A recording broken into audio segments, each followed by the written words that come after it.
Welcome to live discussions on Dearborn Blog. This is Wissam Sharafuddin, and it's February 15, 2022 at 8 p.m. in Dearborn, Michigan. The Arab Spring, الربيع العربي, was a series of anti government protests, uprisings, and armed rebellions that spread across much of the Arab world in the early 2010s. It began in response to corruption and economic stagnation and was influenced by the Tunisian Revolution.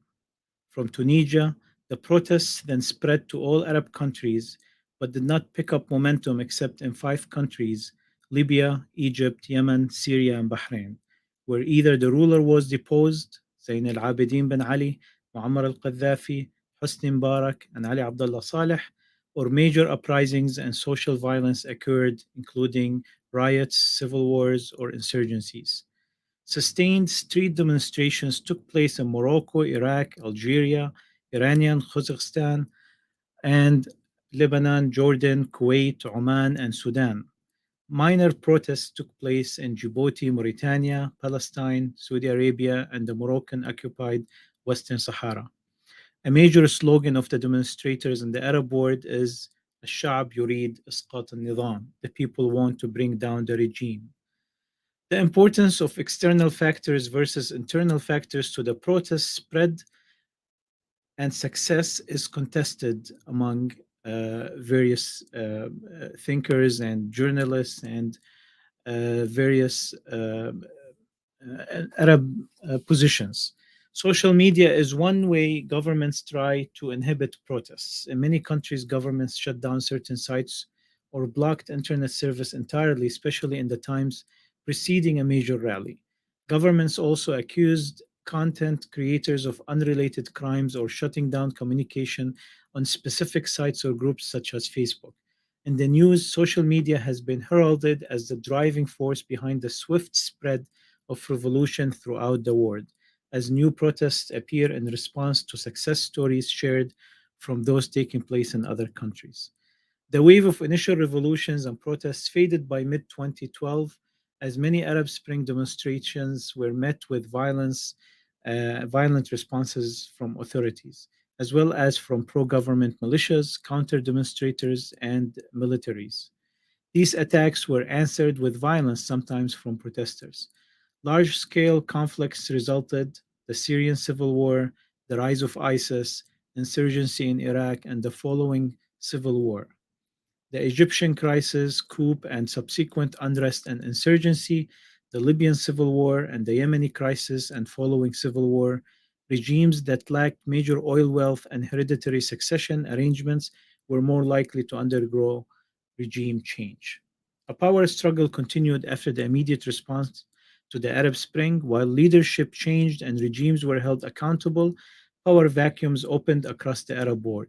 Ultimately, it resulted in a contentious battle between a consolidation of power by religious elites and the growing support for democracy in many Muslim majority states. The early hopes that these popular movements would end corruption, increase political participation, and bring about great economic equity quickly collapsed in the wake of the counter revolutionary moves by foreign state actors in Yemen and Syria, the regional and international military interventions in Bahrain and Yemen, and the destructive civil wars in Syria, Iraq, Libya, and Yemen. Some have referred to the succeeding and still ongoing conflicts as the Arab Winter. As of today, only the uprising in Tunisia has resulted in a transition to constitutional democratic governance. Later uprisings in Sudan and Algeria show that the conditions that started the Arab Spring have not faded, and political movements against authoritarianism and exploitation are still occurring. In 2019, multiple uprisings and protest movements in Algeria, Sudan, Iraq, Lebanon, and Egypt have been seen as a continuation of the Arab Spring. As of today, multiple conflicts are still continuing that might be seen as a result of the Arab Spring.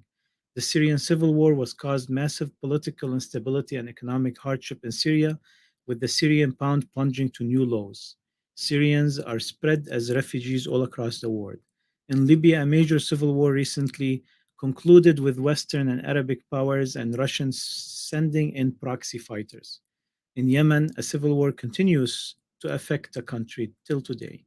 In Lebanon, a major banking crisis is threatening the country's economy as well as that of neighboring Syria. While Arab Spring has brought the region much calamities, it also has destabilized dictatorships and fascist and totalitarian regimes.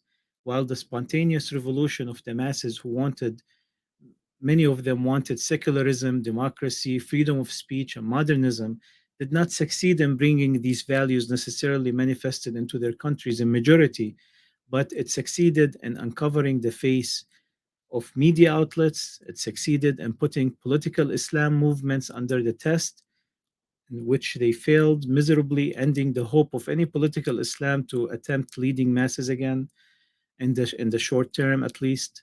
It succeeded in uncovering the weakness of some national constructs that were solidified by force rather than by conviction and belief. It succeeded in decreasing the level of tolerance to suppression of freedom of speech and to monopolizing of power. It succeeded, and this point is important to me, in convincing many of the Arabs that without some sort of an Arab cooperation or confederation, that rising alone is a very challenging matter, especially that all the Arab masses they act in unison, as this Arab Spring have shown, and many other successes and many more failures that are live lessons for us today and that we will be discussing with our panel today. Without further ado, I would like to introduce our panel, in which I'm very excited to have. First, I'd like to introduce Dr. Hani Bawardi. Dr. Hani Bawardi is a professor of history in the Department of Social Sciences and principal member of the Center of Arab American Studies at the University of Michigan, Dearborn. He is the author of The Making of Arab Americans from Syrian Nationalism to U.S. Citizenship, and I left the link to the book in the comments. Dr. Bawardi has amassed a sizable private collection of manuscripts and established oral history archives on Arab immigrants from the turn of the 19th century at the libraries of University of Michigan, Flint, and Dearborn. Bawardi's private papers have the most complete documentation of the activities of four major immigrant political organizations prior to World War II, as well as the personal papers and letters of seminal thinkers and writers, including Mikhail Naimi, Haj Amin al-Husseini, and their contemporaries in the U.S. currently.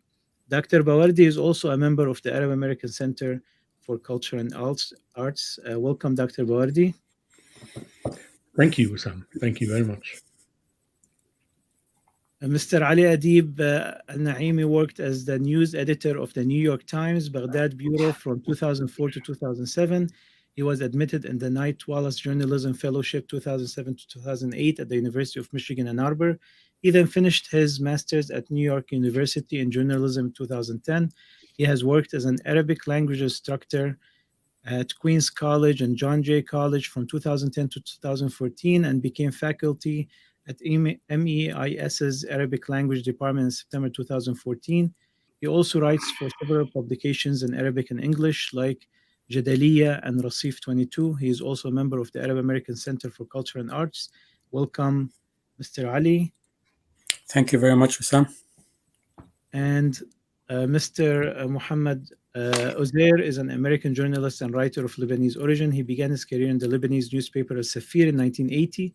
He immigrated to the United States in 1985 to manage the Arabic section of the Arab American News in Michigan, and was a founding member of the New America Media Agency, which deals with bilingual media in 1997, and editor until 2017. He holds a master's degree from the University of San Francisco in California and completed a doctoral program in political science at Wayne State University in Detroit, Michigan.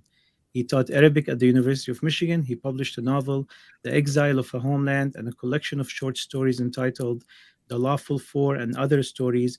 He recently published a translation of John Keynes' book, The Life and Death of Democracy. Welcome, Mr. Muhammad Uzair, to the program.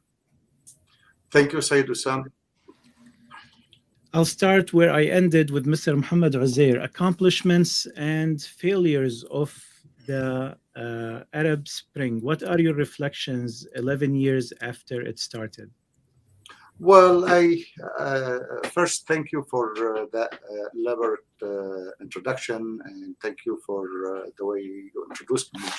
I think the major accomplishment of the Arab Spring is demolishing the fear factor in the Arab political life. We have been under a horrible way of governing all over the Arab world. The only difference is the degree of oppression and the degree of violence against people. And the Arab Spring, I think, took care of that forever. The fear factor is not a part of the politics in the Arab world, and people now, they feel that they can and they will have their word at the end. The failure of the Arab Spring is very obvious. It didn't accomplish what it called for, and to some extent we're at back to square one in some places, and much worse place in other places. We're back to square one in Egypt and Tunisia, and we're in a much worse situation in Syria, Yemen, and Libya. But if we look at the history, if history is any guidance for us, we can say that even the French Revolution didn't accomplish its goals the first time or the first attempt. It took 3-4 decades and a huge dictatorship of the imperial regime of Napoleon Bonaparte to get back to the principles of the revolution and to get somewhere. And that's, I mean, from a viewpoint of history student, you can understand them this way, but for people who are eager for change, maybe it's not a lot to offer.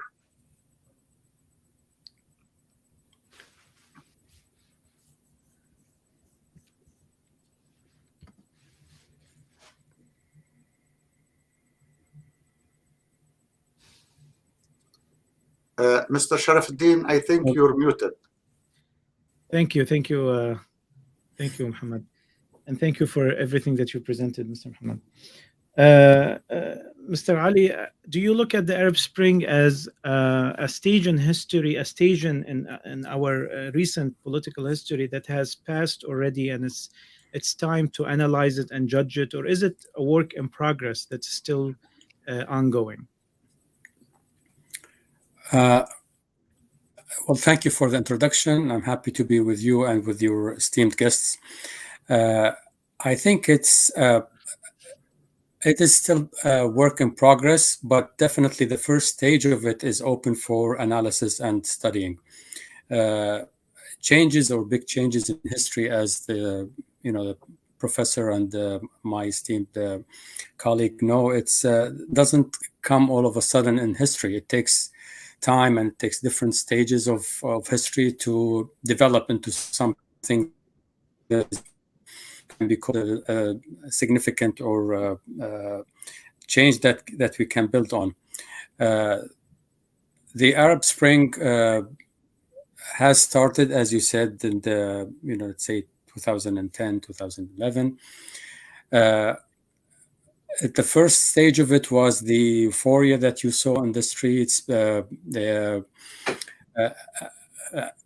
People, especially young generations, full of hope and anxious for change. The romantic, let's say, the romantic stage at the beginning of that wave of Arab Spring has ended. We see some of its results. Some of them we can build on. We can say that it has some elements of maybe success in the future. Others, the majority, unfortunately, are not. But definitely the first stage of the Arab Spring has ended, and we can definitely study the factors that caused the failure and let's say the partial success in some of the countries. Let's say maybe to some point Tunisia has some kind of an experiment that we can look at and experience despite the difficulties that we are seeing right now. I don't think we can take it all as one movement. It will be stages, one at a time, depending on several factors: regional, international, and of course domestic factors in these countries that will play a big role in maybe reigniting the demonstrations in the future. And as Mr. Muhammad said, one of the main things that it actually accomplished was a message to the coming generations that it is possible to do something after a long period of stagnation. It is possible to at least dream and try to do something. You might succeed, you might fail. A lot of revolutionary experiments in history have failed in its first stages, but later on it picked up from where it ended and moved on to a more successful stage. Thank you, Mr. Ali, and I'll come back to you with a question about conspiracy theories. This is one of your areas of study. Dr. Bawardi, welcome to the live discussions and accomplishments and failures of the Arab Spring. Many they point towards the events that led to the Arab Spring, and they question it. They question it as far as, was it influenced by external factors more or by internal factors? And no matter where it came from, we saw how spontaneous was the reaction of the people and the movement of the people.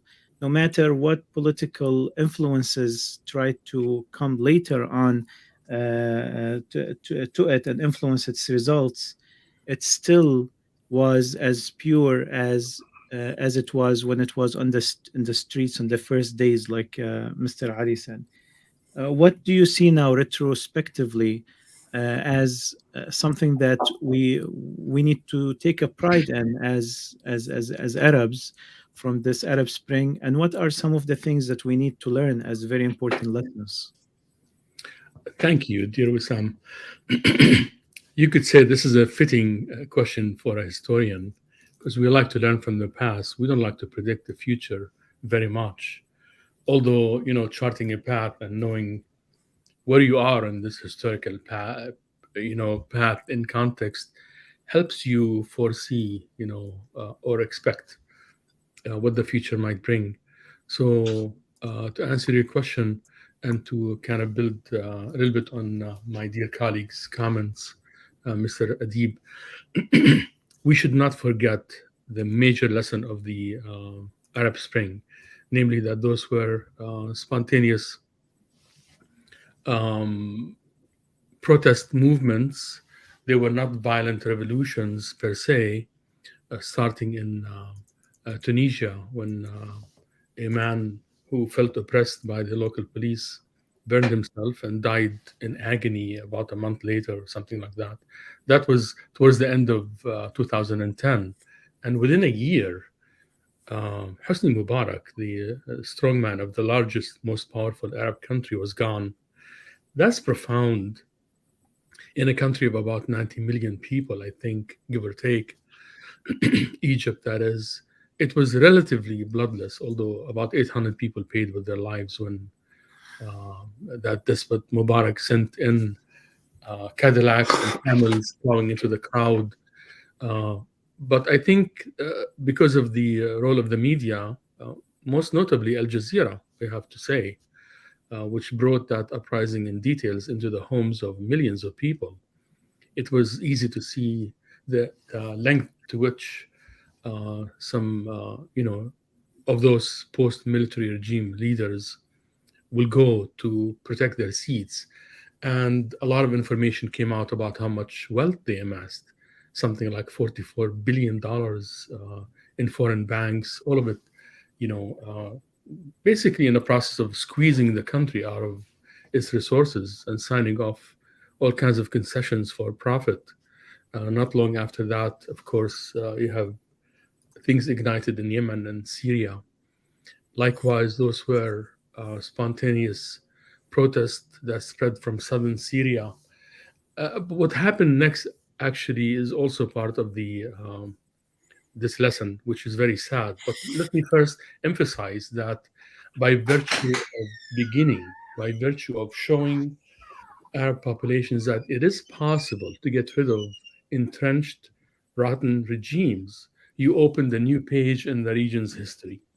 Although some of the gains, if you want to call them that, were rolled back, although things are progressing, albeit with major setbacks in Tunisia, it is possible to change regimes.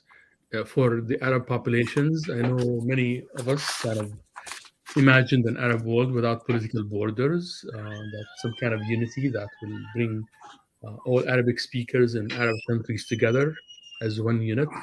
And frankly, that's the only way you can compete in the world of tomorrow, economically, socially, even culturally, for that matter. So it's like meeting someone for the first time accidentally and looking at this pretty face and feeling like what could happen, all the possibilities.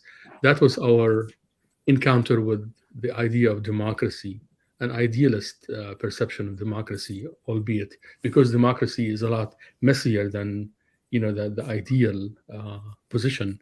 What happened after that is the gains are secure in the annals of Arab history. Those will never change. So Mubarak Khan, Muammar Gaddafi, who basically launched a very vicious campaign against his own people and promised to chase those rats, quote unquote, as he called them, zenga zenga, which is corner by corner. He wants to clear them out, ended up dying in a ditch in the desert. So people knew that there is a huge liability to maintaining rotten regimes that squander their country's wealth and potential. The same thing that the mistakes that were made by Saddam Hussein may have been the first warning that you cannot let those guys carry on unchecked. Saddam Hussein led to the destruction of his country by invading Kuwait,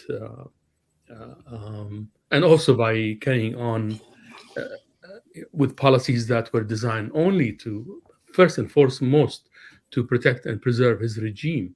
It's a huge liability, and Arab people on the street understood that, and they discovered or rediscovered their potential as one unit, cultural, linguistic, historical unit.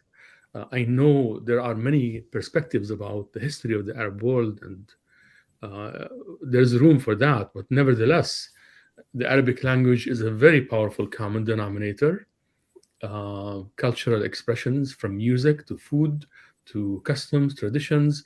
We have so much in common that is divided only by frontier borders, all of which, literally all of which, were drawn by the edge of a ruler by the French, the British, and others, and maintained when the United States basically assumed a power broker role from the British and basically establishes foothold in Saudi Arabia. So the gains are that it's a matter of possibilities. Were they rolled back? Yes. But the basic idea that it could happen again will never be rolled back. Like when Napoleon Bonaparte invaded Egypt, and everyone knew that the Ottoman Empire is not as invincible as we think. It basically ushered in the modern era of the Middle East. and the British were in Egypt by 1882, and the whole place changed, began to evolve.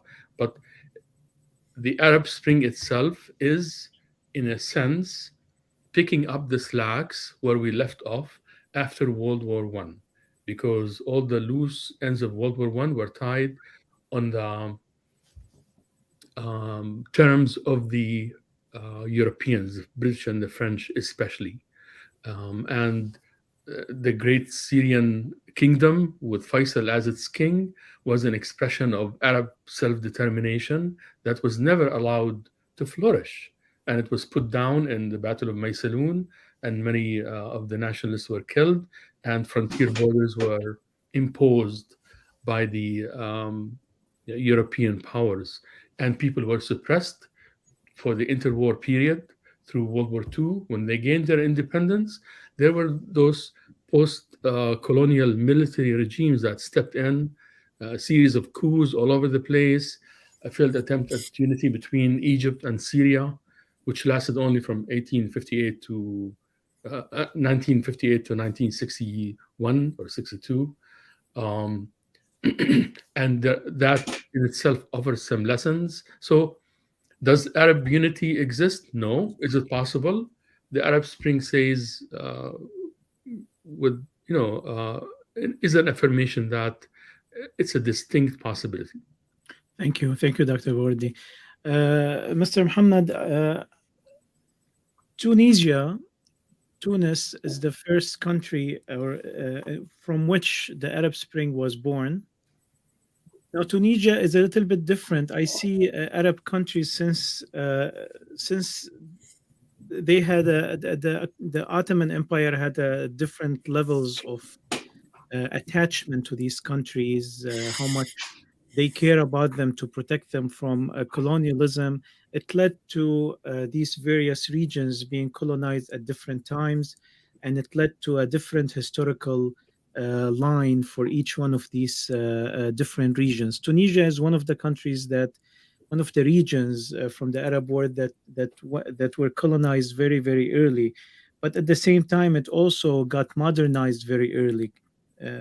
Tunis had its first constitution in 1861, which is one of the earliest in the region. It freed slaves 1863. That's years before the Emancipation Proclamation in the United States.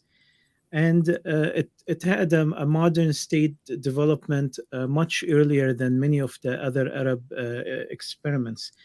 Did that contribute to the environment, to the political maturity of the people that created that first round of revolution, and also the less severe reaction from the government?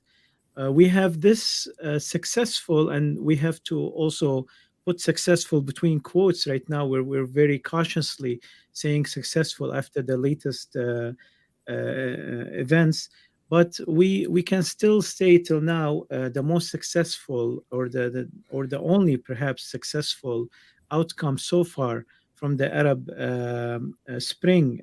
Freedom House rates Tunisia at 71% in the rate of freedoms, which is the highest in the region, and it's much higher than it was before the Arab Spring. What do you say about that? Well, first, it's a great point. But about the Freedom House, they made their calculation before the last moves of the president, where he dismantled everything and made it very autocratic by now. But you are right about the difference between what happened in Tunisia and what happened elsewhere. And I tend to think, or I would like to pick up where Dr. Wardi said about what happened after World War I. And actually, I will give credit to what happened after World War II. Because if you look at what happened, you look at two states out of the 22 Arab states, which is Lebanon and Tunisia. And you see that there you can find a little more of space or a little more of political discourse because of what was before the dictatorship in Tunisia that came with Ben Ali, who stayed in power for 24 years. The credit goes to Abu Qaiba, I think, much more than to the French, because the French, they colonized Syria and they had a mandate over Syria. They didn't have that because Syria was very early to jump on the military coup wagon under the banner of stability. That's why you see even in Lebanon, with all the pressures and even after a civil war and everything, you can find a little bit of political discourse. But if you look, like, let's say in Egypt, it didn't have that very bloody reaction to the Arab Spring, or not as much blood as like in Libya per se, because in Egypt you have a very big tradition of bureaucracy that kept everything together. The problem with that in Egypt, the army, the Egyptian army, represents 40% of the GDP in Egypt. So the army, if you look at the map of the new political capital for Egypt, New Cairo, they call it. If you look at it, the biggest building in this new big project, mega project, the biggest building is the building of the Department of Defense. And that shows you that the army runs... It will be the biggest in the world, by the way. Exactly. And that shows the power of the army. So the army, it took back, not because the army want to take back. The army took back because the army is the biggest customer and the biggest producer in the country. However, about that point, if you look at what happened in the Soviet bloc, the Soviet Union didn't explode. It imploded. It collapsed on itself. There was no revolt, nothing. But because for so many years there was no politics allowed, they killed every politics. It's the same thing what happened in Syria, the same thing what happened in Libya. When you kill politics, what happens? You leave people in total despair, and when the change starts, people, they go to bloodshed very easily. I mean, look at what happened in the old Soviet blocs. They either went back to a worse dictatorship than the Soviet regime, or what happened in Yugoslavia. You know, you have rivers of blood in Europe. So yes, what happened before the Arab Spring, or the type of regime that you had before the Arab Spring, dictated to some extent the outcome of the Arab Spring and the aftermath of the movement. Is there a lesson to learn from that for the current Arab masses? Well, I mean, you can get an idea, but a lesson to be practically proposed or implemented, I cannot think of anything, because when you kill politics in any society, you leave it to go to a primitive options. And if you look at Iraq, after killing politics for several decades, when the Americans, who are the banner holder of the democracy in the world, when they took over the country, they found the head of the biggest tribe to be the president of Iraq. They went to tribal consideration. They didn't find any civil or civic option to deal with. And this is like what happened in Syria. In Syria, when the Arab Spring happened in Syria, it was a total massacre. I mean, the Syrian regime killed about around 3,000 people before the first bullet that was fired at any government building. And you remember like what they did to people, you know, like they used to beat people in broad daylight, and they videotape it and live stream it, saying, "Who's your God?" And you have to say, "Assad is my God," you know, because there is nothing, there is no politics, you know, like you go back to very primitive dimensions that you cannot work with. Thank you, Mr. Muhammad. Mr. Ali Adib, the conspiracy theory, as everything else in the Middle East, surrounded the Arab Spring. Many people dismissed Arab Spring as a foreign conspiracy. Do you think that has any basis? What disservice does that conspiracy theory does to us? Well, this is the easiest and the fastest way of analyzing things in the Arab world, as we all know.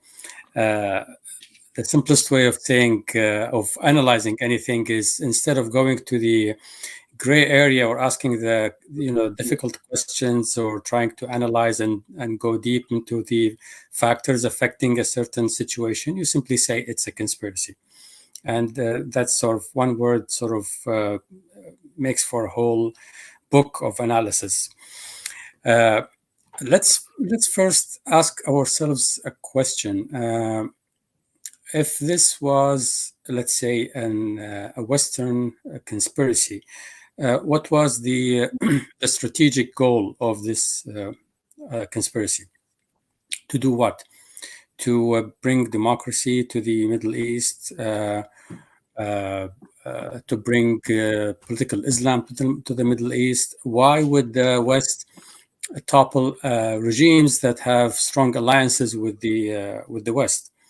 I mean, starting with Ben Ali to Mubarak, even Ali Abdullah Saleh was not anti-West. I mean, the man was known to play on all with all cards.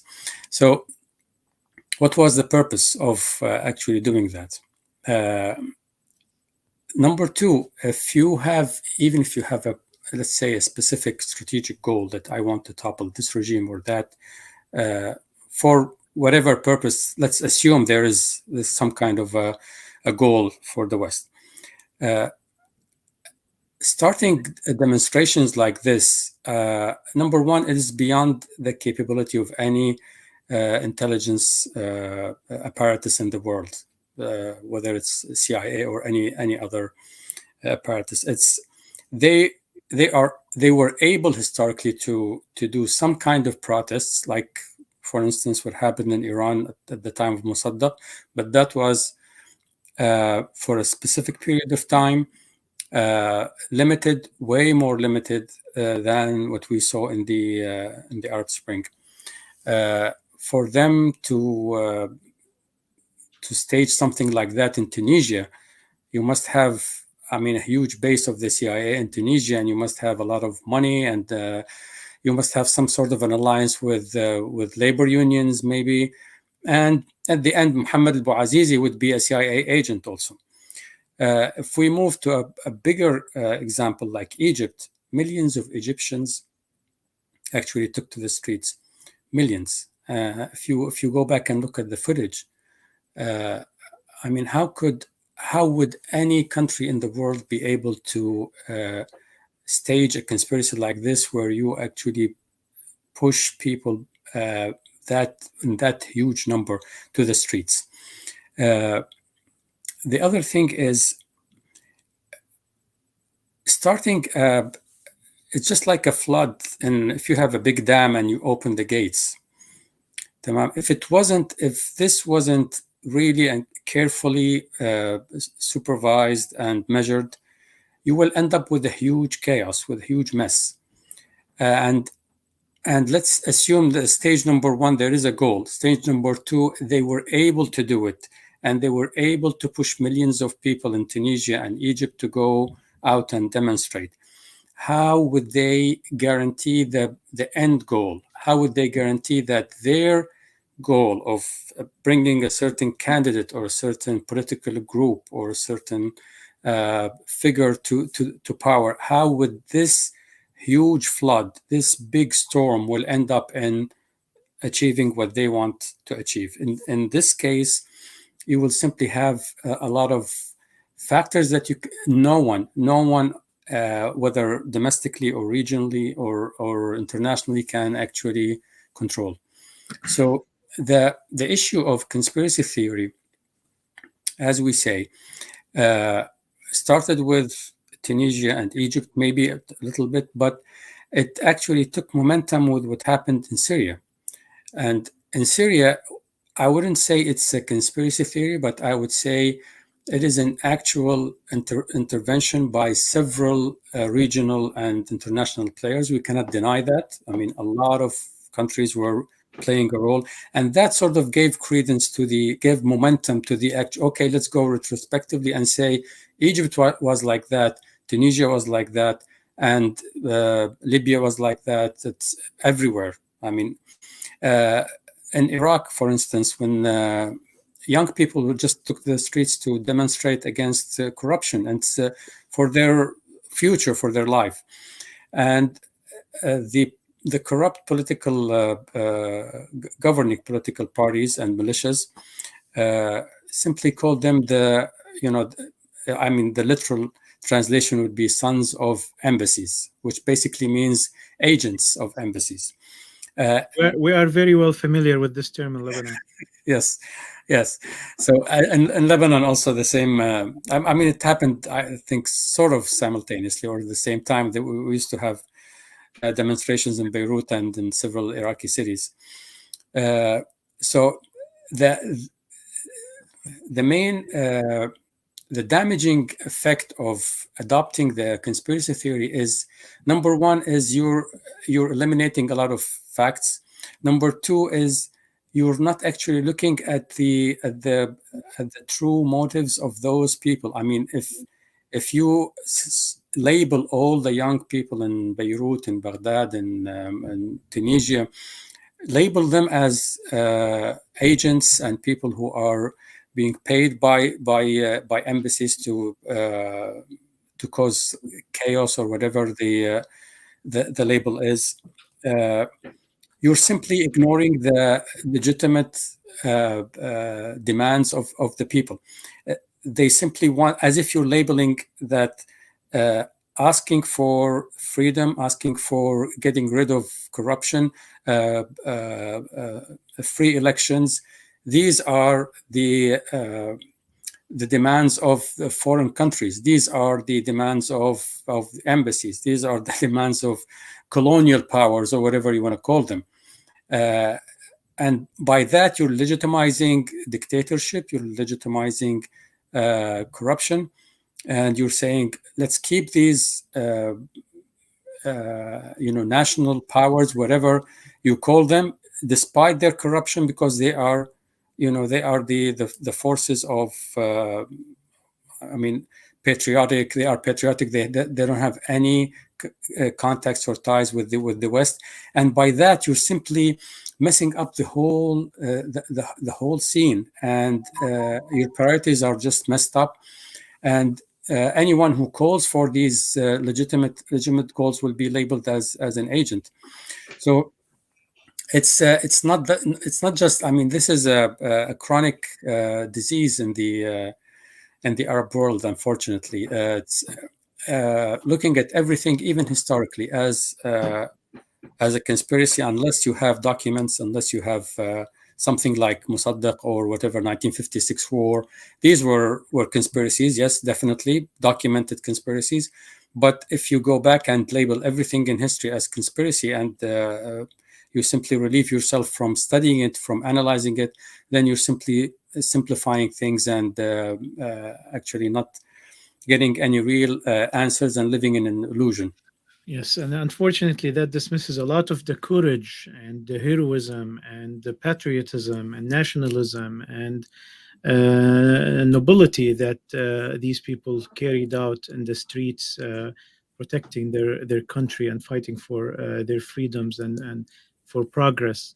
And like Dr. Hanib already said, it's not only a revolt against existing powers, but it's also a revolt against the historical context of these existing powers that came as a result of the bigger history of colonialism and occupation. I want to take a few interjections from the audience. I have Ahmad Saleh, I have Ibrahim Abdullah. Ibrahim Abdullah looks ready. Ibrahim Abdullah is an Egyptian activist. He was in the Tahrir, Midan Tahrir, in the Egyptian Revolution. Welcome, Ibrahim. I want to take your input as a person who attended the Egyptian revolution yourself, and you've lived in Egypt and now you live in the United States. What is your reflection on what has the Arab Spring accomplished in Egypt, and what has it failed at? Thank you for inviting me, Wissam, and thank you for your guests. Their perspectives are really great on the subject. I live in New York. I went to Tahrir Square by chance because I had something to do in Cairo at that time, and when I was there, I remember it was euphoric in every way. It was scary in a way too, and I think that's something that we don't talk about a lot, is how the complete chaos, and when the police forces ran away, local militias had to take control of the streets and patrol the streets because there were some prisons that were opened, and there were rumors about criminals, and so anyway, I think that's something that we forget to mention, is that there were during the early parts of the revolution, with the euphoria and the happiness, and there were also it was scary time for a lot of people, especially in a country like Egypt, where things don't move, things don't change very much. It's very stable, it's very heavy, it's old. I was from the point of view that the Arab Spring failed, achieve its goal of bringing a new secular state, a new state that is progressive, and not progressive in the way that Americans use the word, but just progressive in the way of thinking. And I've recently changed my way of thinking about that, and after I've seen a lot of changes from Egypt, from Sisi. For the first time, we're seeing an Egyptian president that talks about people are inheriting their religions. Muslims are Muslim because they're born Muslims. Christians are Christian because they're born Christians. He's also forcing a lot of religious authorities to change their stance on things like men hating women, or a woman getting part of a man's wealth after their divorce. So he's really making real changes. And in terms of security and in terms of people in prison, I think it could be even worse than Mubarak. But in terms of making actual steps that are going to hopefully have real effect in changing the region, because changing Egypt will change the region, in my opinion. He's doing great, and I'm becoming more and more. I'm letting go of my uptightness about supporting dictators, and I'm really happy about the Sisi MBS Mohammed bin Zayed project. I think it's great. I think it's the only way to get anything done in this region, and that's my 2 seconds. Thank you. Any questions to the panel? Yeah, why don't people talk about how, all these steps that Sisi is doing in Egypt, and nobody talks about that. New York Times doesn't talk about it. Post doesn't talk. Nobody talks about it. Arab intellectuals don't talk about it. Nobody talks about it. Okay. All right. We'll get the input of the audience. Thank you, Ibrahim, for your input. And I will go to. Actually, I didn't know this is Imam Ahmad Saleh. Hello, Imam. I didn't know that was you. Welcome to the live discussions, and thank you for joining us today. Do you have any input or any question to the panel? You're muted, by the way. Thank you. Hear me? Yes. Yeah. So I thank you for the discussion. I really love it, and just the fact that I think even the French Revolution took about 3 decades to really to see some fruits of those labors. I think we are in a very critical time in history when democracy is being cancelled in Australia and Canada and many other places. And people are losing a lot of their freedoms, where there's also a weaponization of fear. And I think prior to that, there's only been the illusion of democracy, and never democracy in the pure sense of the term. And many of the politicians in the West have also been what people would call a Tufts professor, theater within theater within theater. My understanding, and from maybe I would say thousands of hours of study over the past 2 years, is that everything would go back to the central bankers, whether it's BlackRock or Vanguard or the Rothschilds or the Rockefellers and whatever they control. And if any community doesn't control their own economic system, like Afghanistan, their wealth has been frozen, then I think they are in for many rude shocks. Even Israel is being controlled by the Rockefellers and the Rothschilds. So I think using a word like conspiracy theory, a term that was coined by the CIA when they assassinated Kennedy, is a little problematic. And I think sometimes we shouldn't be too quick to dismiss some of these conspiracy theories that became conspiracy realities or conspiracy facts. But looking at many things geopolitically, I think if the ultimate end was normalization with Israel, or it is such a further goal, because the West often plans for 100 years, then maybe some of these other things do make sense. And one doesn't want to deny the heroism and the courage and the love for freedom of the Arab masses, and something but it could easily have been exploited. To me, the Muslim Brotherhood is, for instance, not a monolith, maybe 7 branches of them.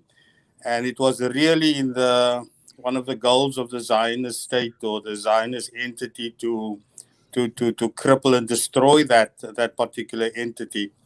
And I would think that much of this Arab Spring started with the training in Yugoslavia, where many of the young people were trained in how to use the social media. I'm just throwing out a lot of these other ideas out there, but I do think if we are not going to look at the geopolitical strategic goals of neo-imperialism that's very much alive, then I think we're going to probably misread many of the events that's taking place in the Arab world. Thank you, Iman, for your participation in this episode. Hopefully, we'll see you soon. I want to go to Dr. Bawardi in answering the first question or commenting on Ibrahim's input. And I think he might represent a group of Arab youth who have somehow lost their hope in creating democracies after what we have seen in the last 11 years. And they started to kind of accept the idea of soft dictatorship like the one the Sisi demonstrates. What do you say about that, Dr. Hani, from a historical perspective? Well, I can see how one might lose their hope, but the Arab Spring represented just that, hope. What I heard was hopeless, and there's a huge difference. To support a despot who tortures his own people, who puts journalists in jail and perpetuates the corruption that became, such a staple among those, dated, tired old regimes does not engender confidence. And I think masses can take only so much. We talked about counter-revolutions very briefly in the very beginning. And the mother of all of the counter-revolutions was one that was orchestrated from abroad and somehow appealed to the liberal wing of Egyptian society. Among them are the ones who basically popularized the Arab Spring initially, the Google revolution, we used to call it. But those guys were suspicious of Morsi because he's an Islamist, came out in the streets, and within months, they were running for their lives away from the guy who took over, namely Sisi. And many of them are either in jail or will end up in jail if they ever visited or were sentenced to jail or execution in absentia.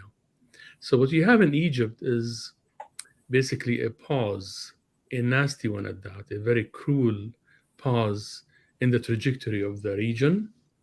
I don't know how one can defend or reason with or make sense out of a rule such as that by someone like Sisi.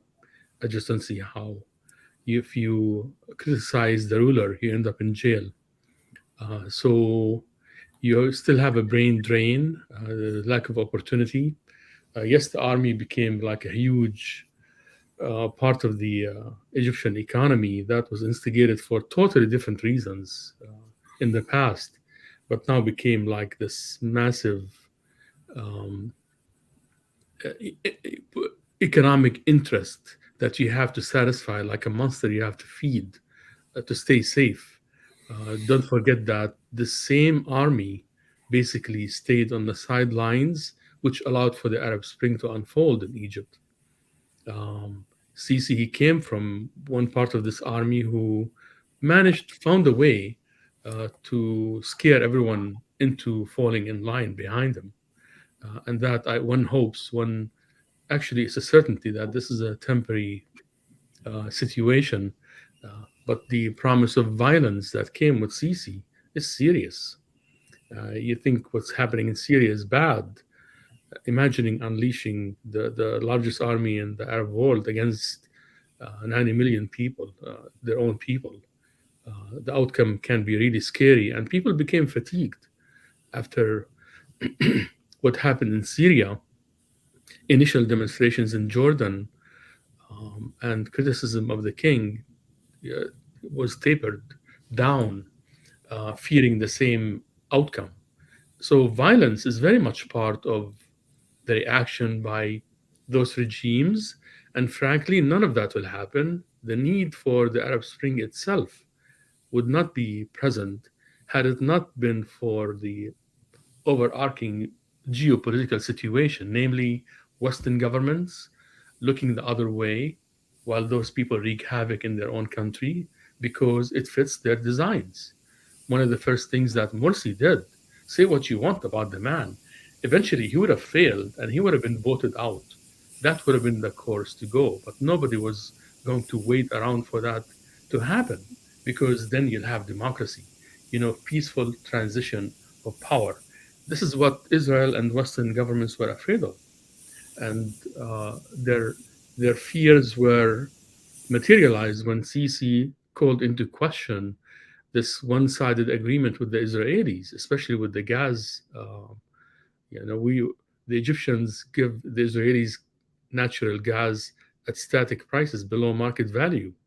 In fact, they turned around and they buy their own gas from the Israelis, who are becoming one of the largest exporters of gas in the world, or will be soon enough when they finish their delivery system and excavation in the Mediterranean. And that's why the West knows this. If people have control over their own lives, then they will have control over their own resources and massive gas deposits off the shore of Gaza, off the shore of Lebanon, and take that and put it to use in uplifting themselves. And Arab unity will be a natural outcome if people's will unfolded naturally. But when you have people who, for their own reasons, there's no shortage of conspiracy theories, but the underpinnings for those theories and the need to latch on to someone like Sisi or one of those despots is the lack of alternatives, perpetuation of ignorance, and frankly, propaganda, concentrated, massive, sustained propaganda. Those people can rally people around them in more ways than one. And it's lazy. Conspiracy theories are, by definition, like Mr. Adib explained, are lazy. It's like a way out of looking for reason based on facts and analysis and healthy analysis and planning and all of that. So you just accept the reality you're in and never look for ways to change it. And if anything changes that you don't understand, because your loyalty, unfortunately, in the Arab world, one of those problems we have is that the loyalty follows the clan or the sect, not the state, the idea of the state. The idea of citizenship never really Thank you, Dr. Ghoraibi. chance to flourish and develop. So, thank you, Ustaz Muhammad. I want to ask you the question of Ibrahim for the Arab intellectuals. Why aren't they highlighting, or Ibrahim has a feeling or an impression that Arab intellectuals are not highlighting the accomplishments of the Sisi, as I see a lot of infrastructure accomplishments, the building of a new infrastructure in Egypt, and Ibrahim has mentioned many intellectual push for reform among the religious institutions, etc. Well, there's one thing, actually, I want to do a little introduction here before I answer the question. There's one thing that we kid ourselves with as Arab intellectuals. We think that the regimes are dumb. The regimes are not dumb. And all the Arab regimes, monarchies or republics or military juntas or whatever it is, they're not dumb. They all have advisors who went to the best schools in the West, and they do their own polls, and they do their own surveys, and they know what's going on. They're not dumb. What Sisi is doing actually is giving the rest of Egypt to the army. That's what he's doing. So the infrastructure is expanding the army's role in the national economy to go from what it was 40% during Mubarak by give it 5 more years and it would be 60% of the whole economy. And the other thing is those people, they learn things. So when we talk about women's rights, it's exactly the same old song that pre-Arab Spring about facing Islamic terrorism. That's something that is a pitch to appeal to the Western governments, to the Western opinion makers, and to tell them, look, we are giving the women some rights, and look, we are doing some reform here, and but in actuality, it's not.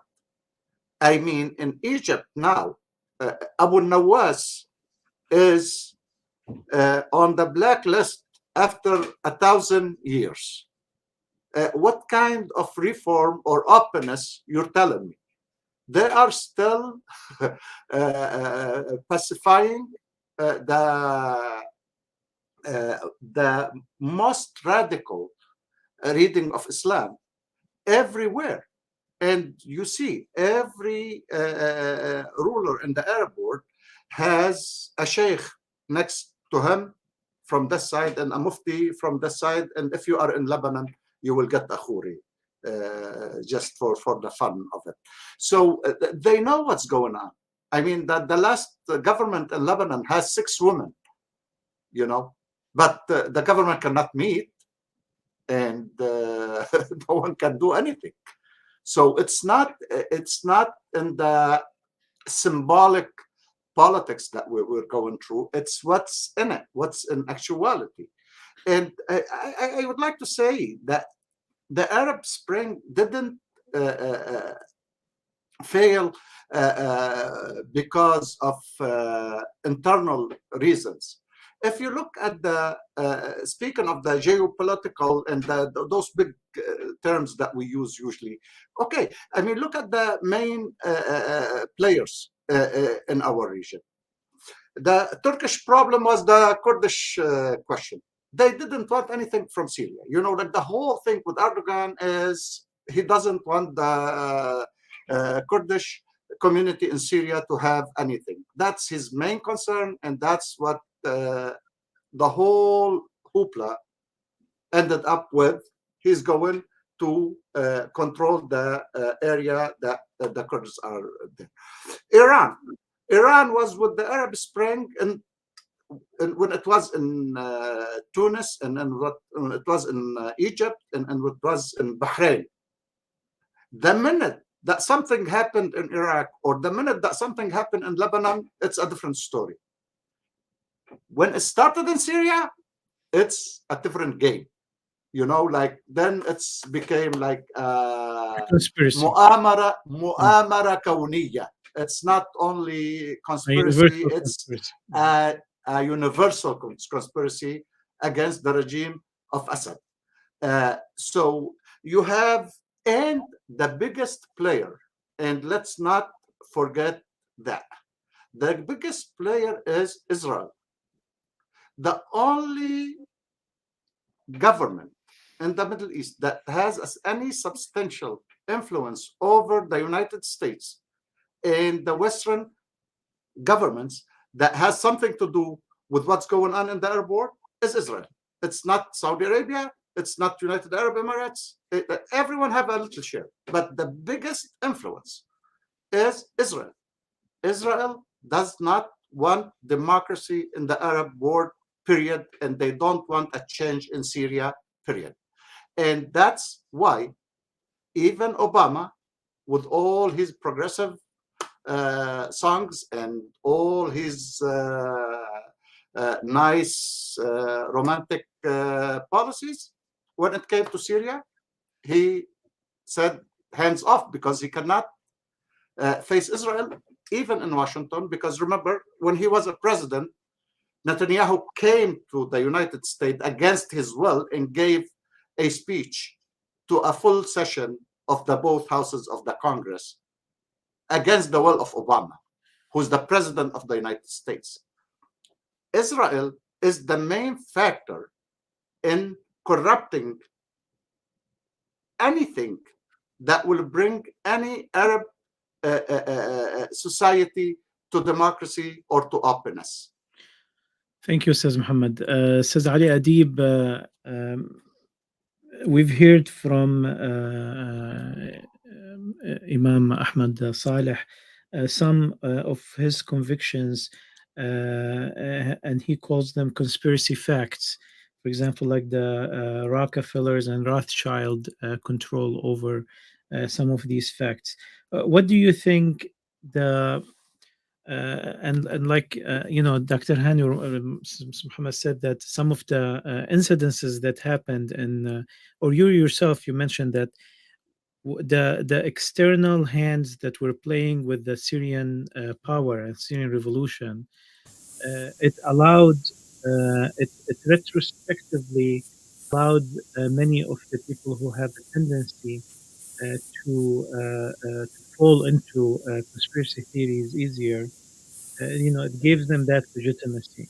Now, with an area that has a high level of conspiratory intention and a lot of foreign intervention, how do we decipher?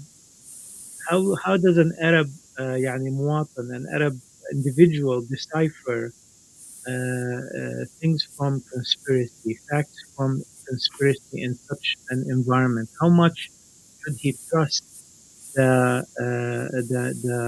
mainstream narrative, and how much he should question, and how does he play this game?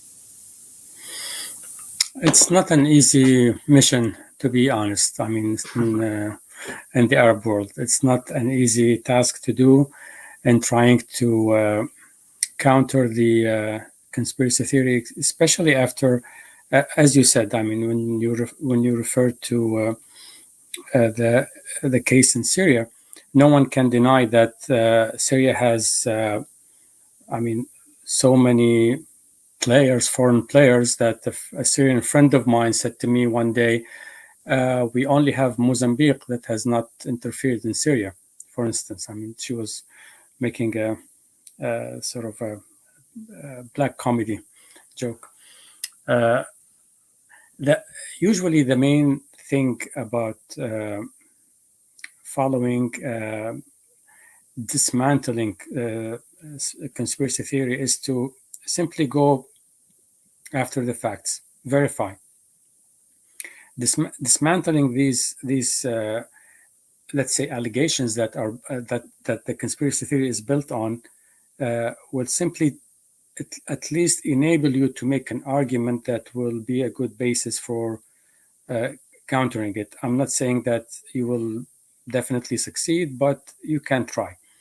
I don't really understand the term of training people on using social media.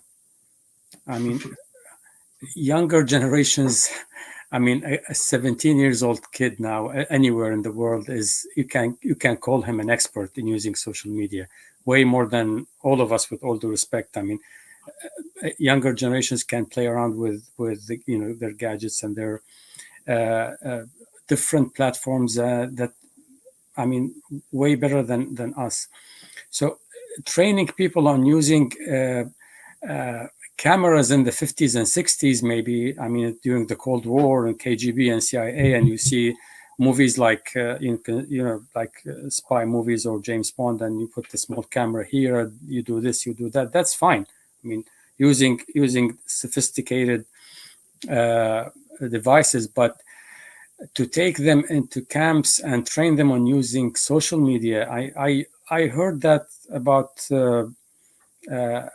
an activist who was shot dead in Iraq because she joined some kind of a seminar, a cultural seminar, that in the British consulate, I think, in Basra. So she was accused by the militias that, oh, she was trained on creating chaos in the streets, so they shot her dead in the street. And it just shows you how deadly, how fatal can this spread of false information without even examining what does that mean. I mean, attending a seminar, whatever the topic is, publicly, and taking a picture, and it was published in the media, and showing this young activist with her colleagues there, how would that be sort of an intelligence work that calls for assassination? So the basic arguments that they have in the conspiracy theory, they don't hold for any serious verification of. You hear names, you hear something about seminars that, they label these seminars as training on doing this and that. You hear about money being given to people in Tahrir Square in Egypt. I mean, nothing can hold to verification. These are simply allegations, empty allegations put on the internet by some people who simply are either what they call them electronic committees, or some people who would like just to get some likes, or even media outlets. I saw media outlets in the Arab world that were sort of promoting this story about Hillary Clinton's memoirs and what she said, and how the United States was sort of in alliance with the Muslim Brotherhood in Egypt and the whole thing. And if you read the whole book, Hard Choices, there is not a single word of that. But you can go, of course, Arabs don't read, so especially in English. I mean, they don't read in Arabic, let alone in English. So if you go and look at the book, it's a heavy, thick book, and you read the whole chapter about Egypt. There's not a single word about that. But the anchor was holding the book on the screen, saying it's there in this book, and of course, people believe that. Wow. Man, I would like to interject right here about conspiracy theory, and I will be as brief as possible. I think people who are peddling this conspiracy theory, they have to update their data a little bit. I mean, do they know that Jeff Bezos is the richest man in the world? It's not the Rothschilds anymore. And do they know that Elon Musk is the richest man in the world, and there is like kind of a competition between the two? I mean, in America, they updated a little bit the circles of conspiracy theory in America. They incorporated Bill Gates in that. And vaccine, maybe the vaccine. And the vaccine, because he became. I mean, Rockefeller. They don't, like they're middle class now. Like compared to the billionaires, they're a middle class. I mean, do they know that Bitcoin is like $44,000 a piece? I mean, it doesn't make sense whatsoever. But the problem or the antidote here is, if in a society like the United States, where illiteracy is under 2%, and people have freedom of expression and free sources of information and all that, and it's the biggest society or the biggest pool of conspiracy theory, then you cannot blame a society like the Arab world, where 30% of the people are illiterate and they cannot read and write. Thank you, Mr. Muhammad. As this topic is not fully about conspiracy theory, but it's important to address this topic since really, looking back at the Arab Spring, many of it is dismissed by conspiracy theory, and by that we're losing a lot of the accomplishments that this made one of the greatest movements in the modern Arab history. We're dismissing a lot of its benefits because of that. Dr. Bawardi, I have a question I'm over time, and we will do the final round of conclusions. But first, I have a question from one of your students. Do you think that the Arab Spring mentality will inspire reform in Lebanon during the upcoming election in May, or a return to the status quo? By Richard Tharet. Yes. Yeah, hello, Richard, and thank you, Wissam, for doing that. Richard will be heading a delegation to the Model Arab League this weekend. The Arab Spring did reach Lebanon. As a matter of fact, if one country is receptive to the very idea of the Arab Spring, it would be Lebanon.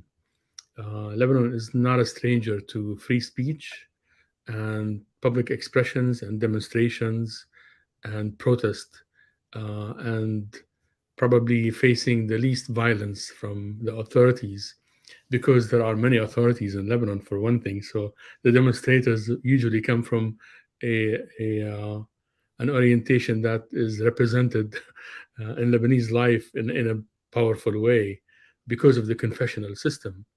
So what stands in the way of the Arab Spring unfolding and bearing fruits in Lebanon, most of all, is the confessional system.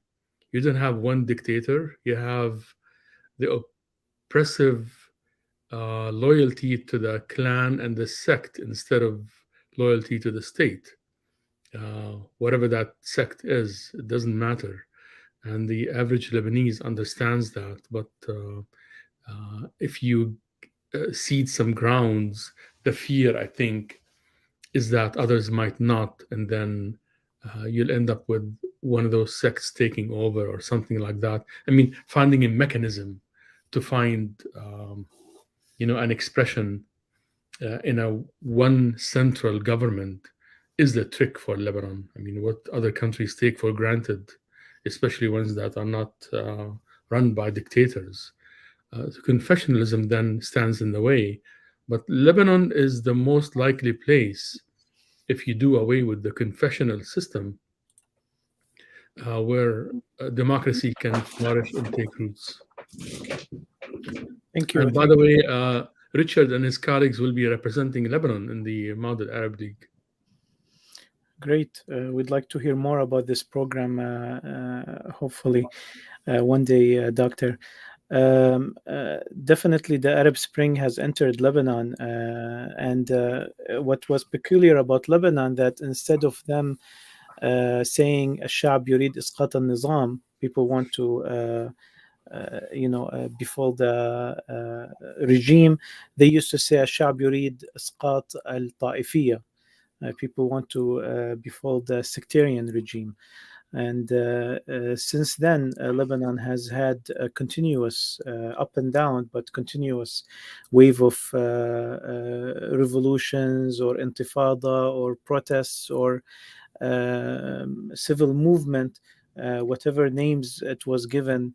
And now it's shaping itself and to enter into the elections. And one of its manifestations, one of the manifestations of that is the big appeal to the expats voting.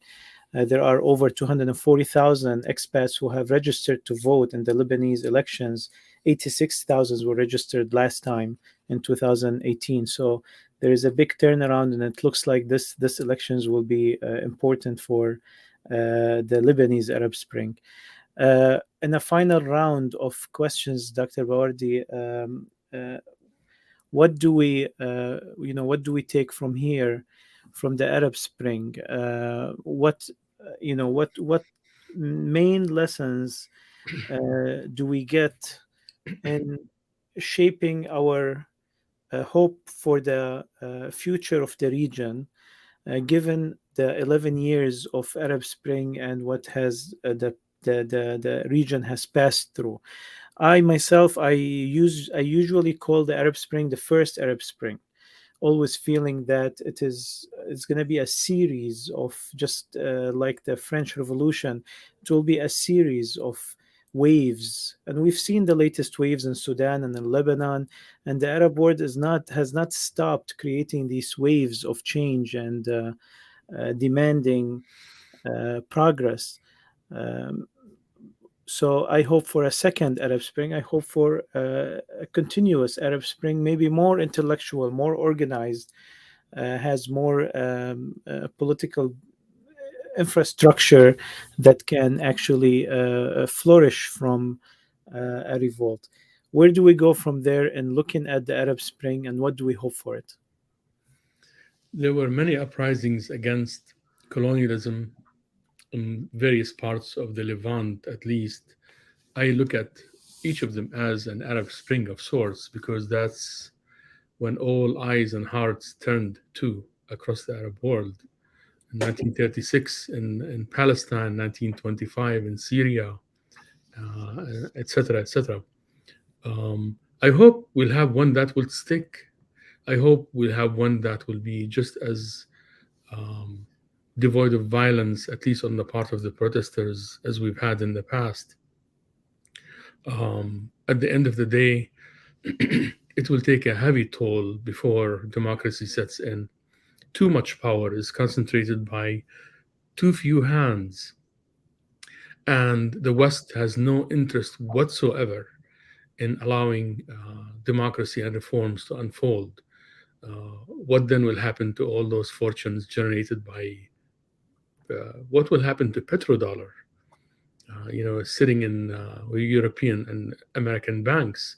What if that went for infrastructure, education, technological, scientific advancement across the Arab world, instead of like 70% of the Arab world's economy tied to petro industry? That is basically, I don't like the word controlled because it harkens to conspiracy theories, since we opened that subject, but it is out of the reach of the Arab population.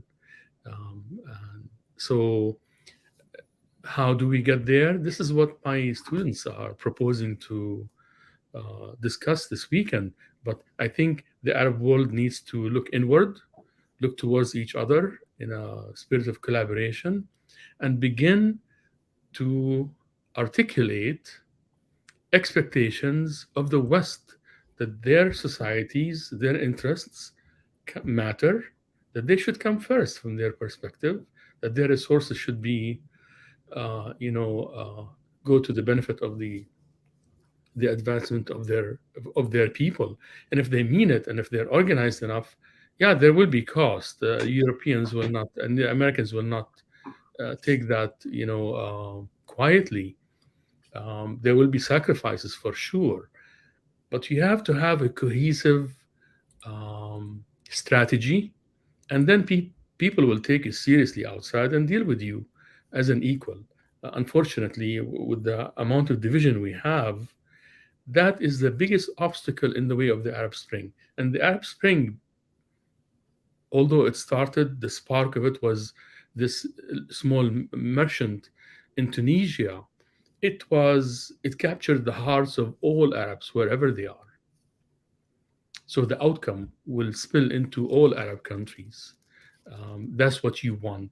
That begins with deconstructing or dismantling, nepotism, sectarianism, tribalism, and megalomania. That basically this old mentality. Although at the turn of the 20th century, believe me, we were far more progressive than we are now as societies on a social level. So maybe we'll go to that and pick up the slacks where we left off. Thank you, Doctor. The same question will go to Mr. Ali Adib and Mr. Muhammad. Well, what I see is, I think the Arab people are in a learning process right now from what happened. And I would say that looking at what's happening right now in Tunisia and Sudan specifically, they are the young people especially who are leading the demonstrations and leading the attempts to stop the sort of the counter-revolution. I think they are learning from the first stage of the Arab Spring and what happened, and they're trying as hard as possible to hold their ground and not lose what they have achieved so far. So I would say that these are signs of maybe a continuous stage that would have a climax at one point and then go down at another point, depending on several factors. But it is still an ongoing process. People have learned that they can actually break the silence. They can bring some hope into their future. They can be an effective factor. People can be, for the first time, an effective factor after they have been treated as a legacy from one ruler to the other without having a say in who's going to rule them. Of course, it's not going to happen tomorrow or in a few months or by the end of the year. But as we said before, it's a process that will take more time, and in that time, people will mature. People will learn from their mistakes of what happened before and how, let's say, forces like political Islam were able to hijack their movement before, or it's a learning process that is happening right now, and I think in the near future we will see even more and more in the West, maybe more in what's going to happen in Libya, Sudan, as I said, and other countries, and in Iraq. Maybe I would expect we'll have a second wave of demonstrations, depending on what's going to happen after the formation of the government. Lebanon, you still have elections to be held. It's still work in progress.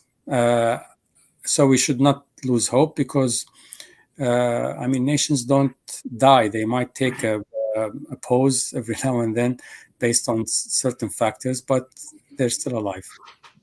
Thank you. Just a follow-up question, Mr. Ali. Sometimes, from the questions of Ibrahim, for example, and mentioning the positive accomplishments that are being done in Egypt, in Saudi and in United Arab Emirates. Is it? Can we look at these things pragmatically? Can we look at, for example, Sisi's directing Al-Azhar University for creating a conference for Islamic renewal? Can we look at it as a positive step and not question his intentions or delegitimize his intentions, at the same time, criticize him and him suppressing freedoms of speech? Is that a possible path for us to take in the next era, so we can collect our accomplishments and point out our shortcomings? And Dr. Bawardi, feel free to comment on that after Mr. Ali. Tfadal, Mr. Ali. Pragmatically speaking, yes, I think we can. I think we can look at it from both ways. You can't simply criticize what his record in human rights and democracy. Definitely, I mean, no neutral observer would say that these violations are not taking place. But at the same time, as you mentioned, he is trying, in his own perspective, of doing this as part of a war against terrorism, as he sees it. It is, if you want to do war on terrorism, it's not just the security issue, it's also the ideological approach. And Azhar at this point is still, following the traditional school and the sort of a bit resistant. And we all know that there has been some back and forth between him and the Sheikh of Azhar. So yes, I see what you're saying, and I recognize, I've been following these issues between Sisi and the Sheikh of Azhar, and in general, the let's say the traditional Islamic school in Egypt. Yes, he is trying to do something. Why? Because he thinks this is a pillar in his war against terrorism. If you try to present new ideas, a sort of a modern understanding of Islam, interpretations, yes, this might help you in your fight, in your ideological fight against, that's ISIS and other groups. But you can take both sides. I mean, you can be balanced and say, yes, we criticize A and B, and we see that there is some kind of positivity in C and D. So do you agree with Ibrahim Abdullah that the Arab intellectuals are losing, that they're not being pragmatic, and they're dismissing some of these accomplishments because they're just against the whole regime? I think it's a matter of priorities. I mean, with different, I mean, it depends on what you're looking at. Some people prioritize, democracy and freedom of speech, which is something sacred. I mean, even I think of it highly. Of course, it's one of the basic human rights, and I see their point. But just to make this criticism as the ultimate goal and not see the other issues, regardless of how much leverage you give them, I think you're missing the big picture. Thank you. I'll let Dr. Bawardi comment, and then we'll have the final word for you, Mr. Azer. Thank you for your patience. Dr. Bawardi, please comment on this, because it's important in shaping the way Arab youth think today. But what is the specific ask, Wissam, please?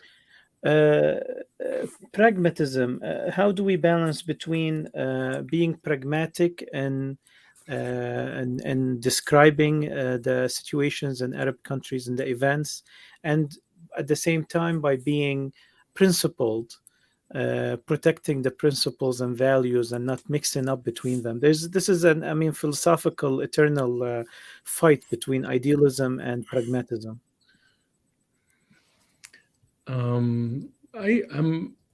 I hope that pragmatism is not a misnomer for complacency. I don't know what that means, to be honest with you. Revolutions, peaceful revolutions, are not pragmatic. They are about uprooting a structure. This is structural change in society. Pragmatism, practicism, it just does not fit into this idea of relaunching a society and looking forward to a totally different, way of interacting with each other and with external entities. So if you're talking about tradition and modernity, yeah, we can debate that. If we're talking about the revolution and the Arab Spring and changing things, they're just launching some kind of, start some reforms, meaningful reforms that will improve people's lives, that might give youth a reason to stay put in their own countries and have a future, have a chance at anything at all.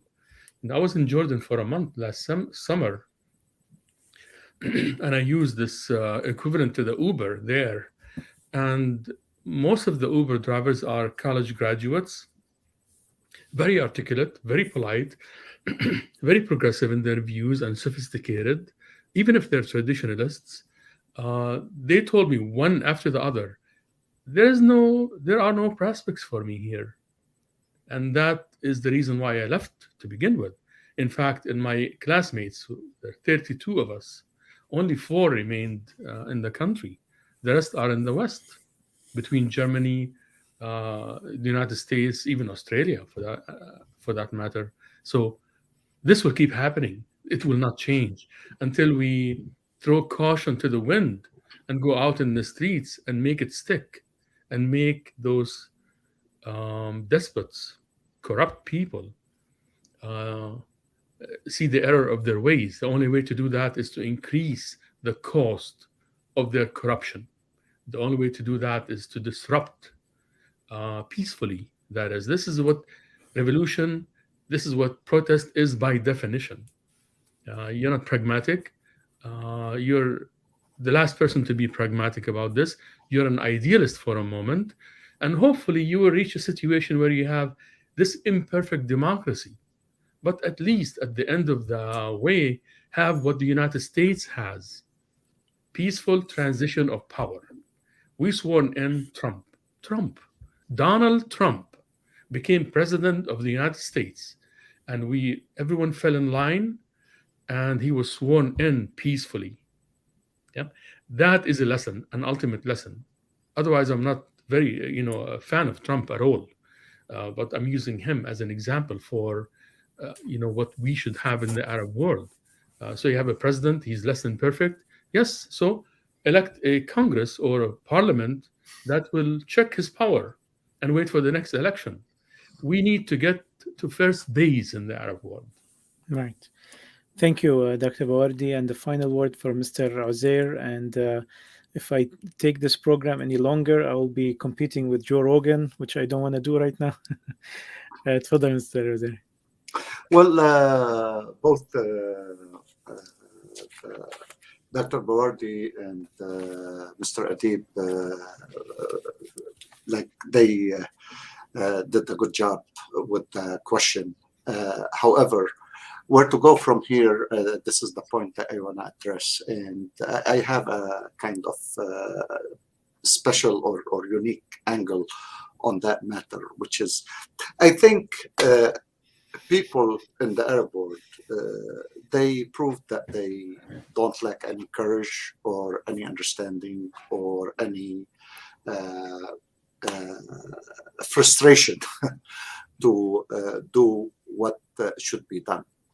But I think we as Arab expatriate, we as immigrants, we as Arab Americans, Arab Europeans, especially our level of people, like people who are educated, people who are in the public domain, we should do something about that. Well, we can do a lot, and we can start by cutting the umbilical cord between the primitive politics of the motherland and our communities. And we can start here in the United States.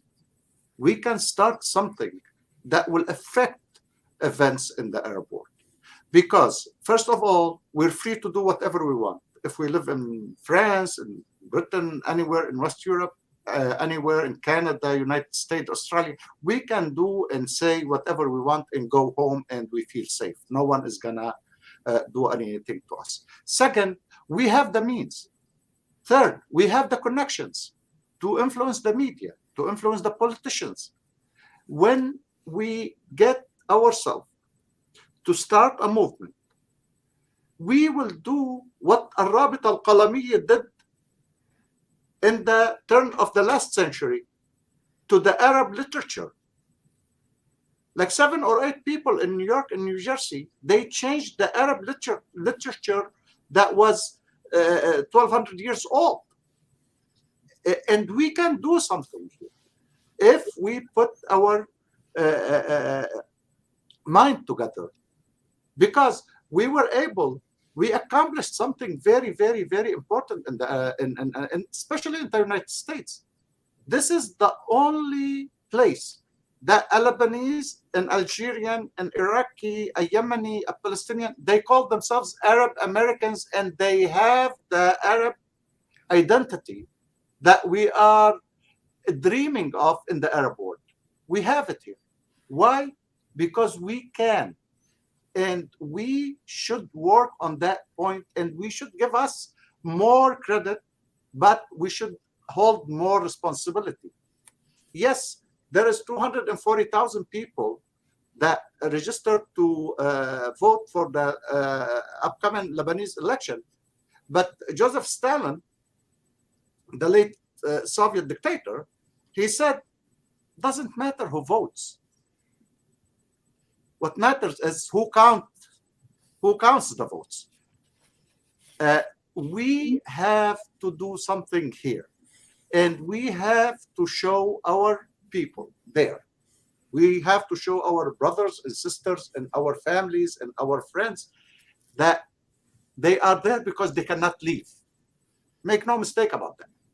There is no one in the Arab world that is educated or mobile, who can move, who is still in the Arab world. If he's not in the regime, he is in the country because he cannot leave, because he cannot get a visa or he cannot get into a boat to smuggle him to Europe. Thank you.